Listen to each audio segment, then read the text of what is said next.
ठीक है, जिस स्थान से घूमती है जो है इस स्थान से घूमने का कार्य कर रहे हैं स्थान से, तो ये स्थान क्या हो जाएगा जी, तो आपका आलम कहला है। धो के दबा रहे कटकटा रहे तो क्या हो जाएगा, कट जाएगा। है इसको रख दिया है, उठा रहा है, इसको हम क्या कहेंगे, भार कहेंगे। नमस्कार साथियों, मैं कुमार सर आपका स्वागत करता हूँ आपके अपने यूट्यूब चैनल सृष्टि क्लासेस में। दोस्तों आज का टॉपिक है हमारा उत्तोलक क्या होता है, लीवर क्या होता है। ठीक है, पेट वाला लीवर की बात नहीं हो रहा है, बात सुना ना, पेट वाला लीवर की बात नहीं हो रहा है। यहाँ पे उत्तोलक यानी मशीनरी जो होता है जिसका हाथ से यूज किया था जिस मशीन को, उसको बोलते हैं। ठीक है ना, तो चलिए टाइम ना काटते हुए हम इस वीडियो को स्टार्ट करते हैं। वीडियो स्टार्ट करने से पहले आपको बता दें कि ये वीडियो पूरे गवर्नमेंट एग्जाम के लिए बनाया गया है, उनको टारगेट करके बनाया गया है। उसमें जिस टाइप से पूछता है उस टाइप से इसमें आपको समझाया जाएगा। ठीक है ना, ताकि आपका क्वेश्चन ना छूटे। तो चलिए इस वीडियो को स्टार्ट करते हैं। जैसे यहाँ पहला ही क्वेश्चन कह रहा है साधारण मशीन। ठीक है ना, साधारण मशीन यानी सिंपल मशीन क्या होता है। तो देखिए कुछ ऐसे भी मशीन होते हैं जो ना ही चुंबकीय बल से चलता है और ना ही विद्युत बल से चलता है, वो हमारे शारीरिक बल के द्वारा उस मशीन का उपयोग किया जाता है।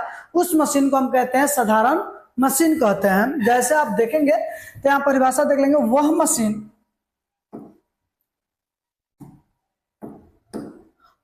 मशीन साधारण मशीन कहलाती है जो बिना चुंबकीय तथा बिना विद्युतीय शक्ति से चले। साधारण मशीन में शारीरिक शक्ति लगाना होता है। उसमें कौन सा मशीन यानी जो साधारण मशीन होता है उसमें हमारे शरीर का जो ताकत लगता है, शरीर का जो बल लगता है वो उसमें कार्य करता है। जैसे भी देख ले कि क्या कुदारी मान लीजिए या कैंची मान लीजिए, पेचकस मान लीजिए, पिलास मान लीजिए, इन सभी जो भी मशीन है इन सब में हमारी शारीरिक बल लगता है। ठीक है ना, जैसे आप देख लीजिए यहाँ पे मान लीजिए कि तराजू हो गया। ठीक है ना,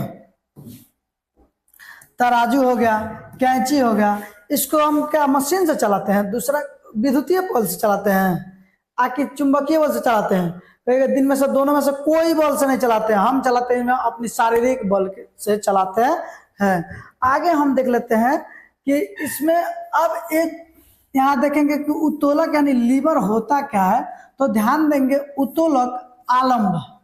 अब आपको आलम समझ में नहीं आ रहा होगा, लेकिन टेंशन बिल्कुल मत लीजिएगा, आपको नेक्स्ट स्लाइड में आलम को ही समझाया जाएगा। यानी सारे शब्द को पूरे बेहतरीन तरीके से बेसिक से लेकर एडवांस तक इसमें बताया जाएगा। ठीक है ना, तो आलम भार हो गया तथा आयास से बने एक साधारण मशीन को क्या कहते हैं, तो उत्तोलक कहते हैं, जो हमारे कार्यों को आसान बनाने में मदद करता है।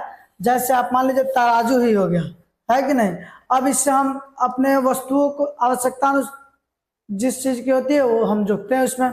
ठीक है ना, कैंची हो गया, कतरते रहते हैं, कुछ ना कुछ कतरते रहते हैं कि नहीं। तो अब देखेंगे यहाँ पे नेक्स्ट पॉइंट हमारे क्या है, तो आलम्ब यानी फलक्रम क्या होता है। ठीक है ना, आलम यानी फलक्रम क्या होता है। तो मशीन जिस स्थान से घूमती है उसे आलम्ब कहते हैं। मशीन जो होती है जिस स्थान से घूमती है उसे क्या कहते हैं, आलम या फलक्रम कहते हैं। यानी कोई भी मशीन हो जिस जगह से घूमेगी उस जगह को क्या कहते हैं, हम आलम कहते हैं यानी फलक्रम कहते हैं। आपके सर कोई एग्जाम्पल है, मशीन रखे तो पता नहीं कहाँ चला गया है। ठीक है ना, लेकिन आप इसी से काम चला लेंगे। जैसे यहाँ देख रहे हैं ये जो कैंची है, जो कैंची है यहाँ से घूमता है, घूमने कार्य कहाँ से करता है, यहाँ से घूमने काम करता है। इस पॉइंट को हम कहेंगे फलक्रम कह सकते हैं, या इसी चीज को हम क्या कहेंगे, तो आलम्ब कहते हैं। क्या कहते हैं, तो आलम्ब कहते हैं। ठीक है, कोई दिक्कत नहीं। ये पिलास है, क्या है, पिलास है। ये पिलास जो होता है यहाँ से घूमने का कार्य करता है, इसलिए ये पिलास में क्या हो जाएगा, तो ये क्या हो जाएगा, आलम हो जाएगा, आलम्ब। या इसी को हम बोल सकते हैं क्या, या करके हम क्या, फलक्रम भी इसी को बोलते हैं। दोनों का एक ही नाम है। फिर यहाँ जब इतना चीज आपको आपको समझ में आ गया। यानी मशीन जो होती है जहां से घूमने का कार्य करते हैं उस पॉइंट को हम क्या कहते हैं, आलम्ब कहते हैं। आलम्ब यानी फलक्रम कहते हैं। तो आपको फलक्रम अच्छे तरीके से समझ में आ गया होगा। आलम्ब को इंग्लिश में क्या कहते हैं, तो फलक्रम कहते हैं। नेक्स्ट यहाँ पे देखिएगा, तो नेक्स्ट हमारा टॉपिक पॉइंट है क्या, भार। फिर भार किसे कहते हैं, यानी भार का इंग्लिश क्या होता है, लोड।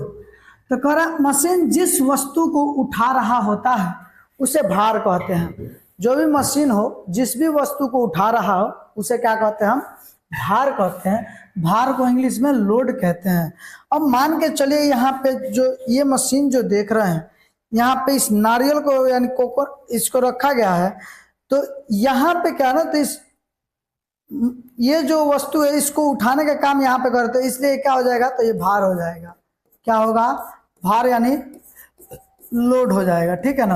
अब कहेंगे सर यहाँ पे कैसे लोड को समझाइएगा, यहाँ पे तो कुछ है ही नहीं। तो अपने से मान लीजिए 5 kg का क्या रखा है, तो बटखारा बोलते हैं गांव में। ठीक है ना। ये क्या रखा गया, बटखारा रखा गया है। इधर कोई क्या रखा गया, वस्तु रखा गया। यानी कह रहा है कि मशीन जिस वस्तु को उठा रहा होता है, जो वस्तु को उठा रहा होता है वो क्या कहलाता है, भार कहलाता है। बात समझ। इसको किससे सूचित किया जाता है, तो W से प्रदर्शित किया जाता है। फिर आगे हम पॉइंट देखते हैं, तो एक आयास होता है। आयास को इफोर्ट कहते हैं। आयास को क्या कहते हैं, इफोर्ट कहते हैं। यानी जिस स्थान से बल लगाया जाता है, जिस स्थान से बल लगाया जाता है उसे आयास कहते हैं। ठीक है ना। आयास को P से सूचित किया जाता है। देखिए अब ये कैंची जो है, कैंची हम बल तो यहीं से लगाते हैं ना जी, इसमें दोनों में अंगुलियां फंसा लेते हैं, ते काटते हैं ना, तो बल तो यहीं पे लगाया जा रहा है। तो ये क्या आ जाएगा, तो ये आयास हो जाएगा। क्या हो जाएगा, आयास हो जाएगा, यानी इफोर्ट हो जाएगा। ठीक है ना। फिर यहाँ पेचकस, पेचकस छोटा लड़का दोनों हाथ से दाबता है। ठीक है ना। हम लोग का एक हाथ में पकड़ा जाता है। तो यहाँ पे क्या, यहाँ पे और यहाँ पे दोनों जगह क्या लग रहा है, तो इफोर्ट लग रहा है। क्या लग रहा है, तो इफोर्ट आपका लग रहा है, यहाँ पे इफोर्ट लग रहा है। बात समझ आ रहा ना। तो आप समझ रहे होंगे कि आयास क्या होता है, और यानी आयास और इफोर्ट क्या होता है, दोनों एक ही नाम है। ठीक है ना। इसमें यहाँ पे बल जहां जिस पॉइंट पर लगाते हैं उसी को क्या कहते हैं, हम आयास कहते हैं, यानी इफोर्ट कहते हैं। फिर आगे यहाँ पे जब देख रहे हैं, इसमें जब बीचों में लगा के दबाएंगे ना तब ये फूटेगा। तो यहाँ पे क्या लगा रहे हैं, आयास लगा रहे हैं। क्या लगा रहे हैं, आयास लगा रहे हैं। तो बताइए इतना में आपको थोड़ा सा भी कंफ्यूजन है, थोड़ी सी भी कंफ्यूजन नहीं होनी चाहिए इन सब पॉइंट में। एक बार हम और खोज लेते हैं। ठीक है ना, मिल ही जाना चाहिए। देखिए यहां से समझते हैं। ठीक है ना। ये उपकरण है, क्या है, उपकरण है, कटर कहते हैं, कटर। ठीक है ना। तो यहाँ जो है ना, ये जो नाच रहा है इसको हम कहते हैं फलक्रम कहते हैं। ये जो नाच रहा है इसको क्या कहते हैं, फलक्रम कहते हैं। अगर मान, और यहाँ पे क्या, यहाँ पे पेंसिलवा को रख दिए, आधा के किचकिचा कर दाब रहे हैं, तो ये क्या है, ये हमारा लोड उठा रहा है। यानी यहाँ पे क्या लोड है, बात सुन रहे हैं। अब दाबने के कार्य हम यहाँ से कर रहे हैं, इसलिए क्या हो जाएगा, इफोर्ट हो जाएगा। बात सुन, आयास हो जाएगा। कन्फर्म। हम आगे बढ़े, चलिए आगे देख लेते हैं। आगे है उत्तोलक के प्रकार, यानी उत्तोलक के भी प्रकार होते हैं, जो कि 3 प्रकार के होता है। उत्तोलक का प्रकार के 3 प्रकार के, जिनमें से पहला है क्या, प्रथम श्रेणी का उत्तोलक, फर्स्ट क्लास लीवर। सेकंड श्रेणी का उत्तोलक, सेकंड क्लास लीवर। और तृतीय श्रेणी का उत्तोलक यानी थर्ड क्लास उत्तोलक। अब आप कहेंगे सर ये क्या होता है, हम कहेंगे थोड़ा सा सब्र कीजिए, आगे चलते हैं ना। आगे चलिए फिर देखिए उत्तोलक होता क्या है। अब यहाँ देखें, यानी प्रथम श्रेणी का उत्तोलक क्या होता है, तो यहाँ देखेंगे प्रथम श्रेणी का उत्तोलक, इनमें आलम्ब जो होता है ना, ठीक है, इनमें आलम्ब जो बीच में होता है, आलम्ब किस में होता है, बीच में होता है। ओके सर आलम्ब क्या होता है, मतलब तो आपको बताया ना, आलम्ब मतलब फलक्रम बोलते हैं, जहां से घूमता है इस पॉइंट को हम क्या कहेंगे, आलम्ब कहेंगे। तो यहाँ देखिए ना, कैंची में भी आलम्ब कहाँ है, बीच में है। यहाँ पे पेचकस में कहाँ है, आलम्ब बीच में है। ठीक है ना। यहाँ फलक्रम क्या था, यहाँ पे थोड़ा सा साइड में हो गया, इन दोनों फिगर से आप समझ सकते हैं। तो इस प्रकार के उत्तोलकों में यांत्रिक लाभ एक से अधिक कम या बराबर कुछ भी हो सकता है। ध्यान रखेंगे इसमें आलम्ब कहाँ होता है, बीच में होता है। प्रथम श्रेणी का उत्तोलक कहलाता है, यहाँ पे आलम्ब क्या है, बीच में है, यानी फलक्रम क्या है, बीच में है। कोई दिक्कत? आगे चलिए, आगे देखते होंगे। सबसे पहले फिगर देखिए ना, आप देखे हैं गाड़ी वाला है, घर से कचरा निकाला ऐसे करके आता है हम, तो वहां से वहां उसको भी पढ़ेंगे। तो द्वितीय श्रेणी का उत्तोलक ना। अब सर एक बात बताइए ना, क्या यही 2-4 एग्जाम्पल हो सकता है? क्या यही 2-4 एग्जाम्पल हो सकता है? हम कहेंगे बिल्कुल नहीं। जैसे आप नेल कटर देखे हैं, नेल कटर भी आएगा आपके किस में, प्रथम श्रेणी के उत्तोलक में।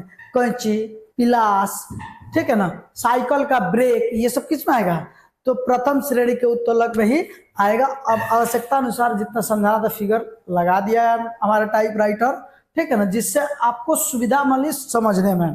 ठीक है, अब हम चलते हैं द्वितीय श्रेणी के उत्तोलक। तो इसमें बीच में वस्तु का भार होता है, ठीक है ना। कहाँ वस्तु का भार होता है, तो बीच में वस्तु का भार होता है। अब जब ध्यान देंगे कि बीच में आखिर कहाँ तक देखेंगे, यहाँ आगे तक खाली रहता है, ठीक है ना। यहाँ से हम इसको हैंडलवा को धर उठाते हैं, यानी इफर्ट हम यहाँ लगाते हैं, लेकिन लोड किस में होता है जी, तो गहिरका भागवा में होता है। लोड किस में होता है, गहिरका भाग में। बात समझ में आ रहा ना। तो वहां वो क्या हो जाएगा, द्वितीय श्रेणी का उत्तोलक हो जाएगा। क्या हो जाएगा, द्वितीय श्रेणी का उत्तोलक। अब क्या यही एक एग्जाम्पल है? नहीं। नींबू निचोड़ने वाला मशीन जो देखे होंगे, नींबू निचोड़ने वाला मशीन, ये भी द्वितीय श्रेणी का उत्तोलक के अंतर्गत ही आता है, ठीक है ना। कूड़ा गाड़ी हो गया, दरवाजा हो गया, ये सब किस में आता है, तो द्वितीय श्रेणी के उत्तोलक में आता है, ठीक है। फिर आप देखे होंगे कि पेप्सी पीने गए होंगे, यानी बोतल जो ढक्कन खोलने वाला जो मशीन होता है, वो भी द्वितीय श्रेणी का ही एग्जाम्पल हो जाएगा। यानी यहाँ पे क्या होता है कि लोड बीच में होता है, ठीक है ना, लोड बीच में होता है। इधर क्या है, इफर्ट है, और यहाँ क्या है, फलक्रम है, ठीक है। फलक्रम यही से ना नाचने का काम कर रहा है जी। यहाँ से हम क्या इफर्ट लगा रहे हैं, यानी उठा रहे हैं उसको, ठीक है। तो ये पॉइंट समझ में आ गया होगा। अब चलते हैं हम तीसरा पॉइंट में, जो कि तीसरा पॉइंट हमारा तृतीय श्रेणी का उत्तोलक, यानी थर्ड क्लास लीवर। तो इसमें आयास बीच में होता है। क्या होता है जी, आयास बीच में होता है। आयास ना, आयास माने इफर्ट। इफर्ट कहाँ होता है, तो बीच में होता है। लो ये तो पा गया है, ऊपर ले चलता। देखिए अब यहाँ पे समझिए, यहाँ देख रहे हैं ये क्या है, आयास है। यहाँ बीच में आयास लग रहा है, यानी इफर्ट कहाँ लग रहा है, बीच में लग रहा है, इसलिए क्या हो जाएगा, आयास हो जाएगा। कोई दिक्कत है जी आपको, कोई दिक्कत बताइए। यहाँ पे बोल सकते हैं इसमें आयास कहाँ होता है, बीच में होता है। इसमें यांत्रिक लाभ सदैव 1 से कम होता है, ठीक है। अब इसके अलावा क्या कोई और एग्जांपल दे सकते हैं? हम का चिमटा देखे हैं, जिससे होटल में आप देखे होंगे, बाहर रहते होंगे या पटना रहते होंगे, तो होटल से देखे होंगे कि रोटी वोटी पलटा जाता है, या आजकल तो हमारे घर में भी पलटा जा रहा है, ठीक है ना। लेकिन हमारे देहात, हम देहात से बिलोंग करते हैं, ठीक है ना। गांव से, छोटे से गांव है मांझागढ़, यहीं पे हम रहते हैं, ठीक है। तो यहाँ चिमटा उमटा वाला सिस्टम नहीं है, हाथ पे हाथ ही काफी होता है, ठीक है ना। तो चिमटा हो गया, या यहाँ बैल देख रहे हैं, हर देख रहे हैं, हो जाएगा। तो जैसे चाकू हो गया, ये सब तृतीय श्रेणी का उत्तोलक है। कौन सा श्रेणी का उत्तोलक है, तो तृतीय श्रेणी का उत्तोलक है। अब इसको इज्जत से कर देते हैं। बताइए आपको समझ में आया, कोई दिक्कत है आप लोग को? नहीं है, होना चाहिए। आगे देखिए, आयास भुज क्या होता है। एक आयास भुज होता है, यानी आयास भुज क्या होता है, यानी देखिए आयास किसे कहते हैं, आयास क्या होता है, तो आयास को इफर्ट कहते हैं ना जी। तो यहाँ पे हम थोड़ा सा हम इस फिगर को ऊपर ले चलते हैं, ठीक है ना। तो अब देखिए यहाँ पे फलक्रम है हमारा, फलक्रम यहाँ पे है, ठीक है। ये क्या है, हमारा फलक्रम है। यहाँ लोड यानी भार है, और यहाँ क्या आयास है, यानी इफर्ट है। तो फलक्रम और आयास के जो बीच के दूरी होता है ना, ये जो बीच का भुज होता है, इसी को हम क्या कहते हैं, तो आयास भुज कहते हैं, क्या कहते हैं जी, आयास भुज कहते हैं। कोई दिक्कत? यानी फलक्रम तथा आयास के बीच के जो भुज होता है, जो दूरी होता है, उसे क्या कहते हैं, आयास भुज कहते हैं। कोई कंफ्यूजन नहीं है, समझ में आया। फिर इसके आगे हम चलते हैं, यानी थोड़ा सा एक बार पढ़ लीजिए। आलम्ब से आयास के बीच की दूरी, आलम्ब से आयास के बीच की दूरी आयास भुज कहलाती है। समझ में आया। आगे चलिए, आगे जब चलिएगा तो पॉइंट आएगा भार भुज, यानी भार भुज क्या होता है ना, लोड आर्म क्या होता है। तो आलम्ब से भार के बीच, यानी हाई फलक्रम से लोड के बीच के दूरी को हम क्या कहते हैं जी, तो कहते हैं भार भुज। भारत नहीं जी, भारत में तुम तो रहते ही हैं, भार भुज कहते हैं। बताइए समझ में आया। तो इतना सारी चीजों को आप देख लिए, ठीक है। आयास भुज क्या होता है, भार भुज क्या होता है, इसी फिगर के द्वारा देखिए ना, यहाँ से यहाँ तक तो हम आयास भुज कहते हैं, और यहीं से यानी फलक्रम से लोड के बीच की दूरी क्या कहते हैं, तो भार भुज कहते हैं। समझ में आया। हई लोड है, लड़का है, हई लड़की है, उठा दिया है, इसकी लड़का तो नहीं भारी होता है।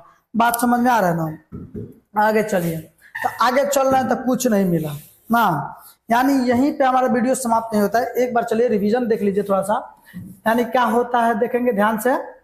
केमिस्ट्री नहीं जी, यहाँ देखिए साधारण मशीन क्या होता है, तो वो मशीन जिसे हम चुंबकीय शक्ति द्वारा और विद्युतीय शक्ति द्वारा उपयोग नहीं कर सकते हैं, हम उसको उपयोग करने के लिए अपने शरीर का उपयोग करते हैं। उस मशीन को क्या कहते हैं, साधारण मशीन कहते हैं। जैसे कैंची हो गया, पिलास हो गया, पेचकस हो गया, ये सारे की सारी चीजें, यानी कचरा गाड़ी हो गया, ये सब क्या हो जाएगा जी, बैलगाड़ी हो गया, ये सब आपका साधारण मशीन में आ जाएगा, ठीक है। फिर है उत्तोलक, किसे कहते हैं, तो उत्तोलक आलम्ब भार तथा आयास से बना एक साधारण मशीन होता है, जिसे हम क्या कहते हैं, उत्तोलक कहते हैं। ये हमारे कार्य को क्या बनाता है, तो आसान बनाता है। फिर आगे देखे क्या, आगे देखे कि आलम्ब क्या होता है, तो मशीन जिस स्थान से घूमती है उसे क्या कहते हैं, आलम्ब या फलक्रम कहते हैं। इसे एफ से प्रदर्शित किया जाता है, ठीक है। जिस स्थान से घूमती है जो है, इस स्थान से घूमने का कार्य कर रहे हैं स्थान से, तो ये स्थान क्या हो जाएगा जी, तो आपका आलम्ब कहलाएगा। बात समझ में आ रहा है, कोई दिक्कत? अब देखिए भार किसे कहते हैं, मशीन जिस वस्तु को उठा रहा होता है, इसको रख दिया है, उठा रहा है, इसको हम क्या कहेंगे, भार कहेंगे। समझ में आ रहा है ना, कोई दिक्कत? आगे देखिएगा, तो आयास क्या होता है, ठीक है। यानी यहाँ देखिए ना, ये भार उठा रहा है, यहाँ पे भार उठा रहा है, इस क्या हो जाएगा, लोड हो जाएगा, ठीक है ना। अब है आयास आपका क्या होता है, तो जिस स्थान से बल लगाया जाता है, धो के दबा रहे, कटकटा रहे, तो क्या हो जाएगा, कट जाएगा। लेकिन काट देंगे तो कल से पढ़ाएंगे कैसे। तो ये यहाँ पे जो बल लग रहा है, इसको आयास कहते हैं, यानी इफर्ट कहते हैं। समझ में आया। यानी यहाँ कोई चीज देख सकते हैं। फिर प्रथम, द्वितीय, तृतीय ये आप लोग को समझा दिए हैं, और उम्मीद करते हैं कि आपको अच्छे से समझ में भी आया होगा। अगर अच्छे से समझ में आया होगा तो वीडियो को लाइक करें, चैनल को सब्सक्राइब करें, और अपने मित्रों के साथ इस वीडियो को शेयर करें, ताकि उनको भी ये सारी चीजें, सारे क्वेश्चन कंठस्थ हो सके, याद हो सके। ऐसे ही वीडियो पूरे के पूरे शुरू से लेकर और यहाँ तक की वीडियो प्लेलिस्ट में पड़ा हुआ है, आप जाके वहां से जरूर देखें और अपने कंसेप्ट को क्लियर करें। जय हिंद, जय भारत।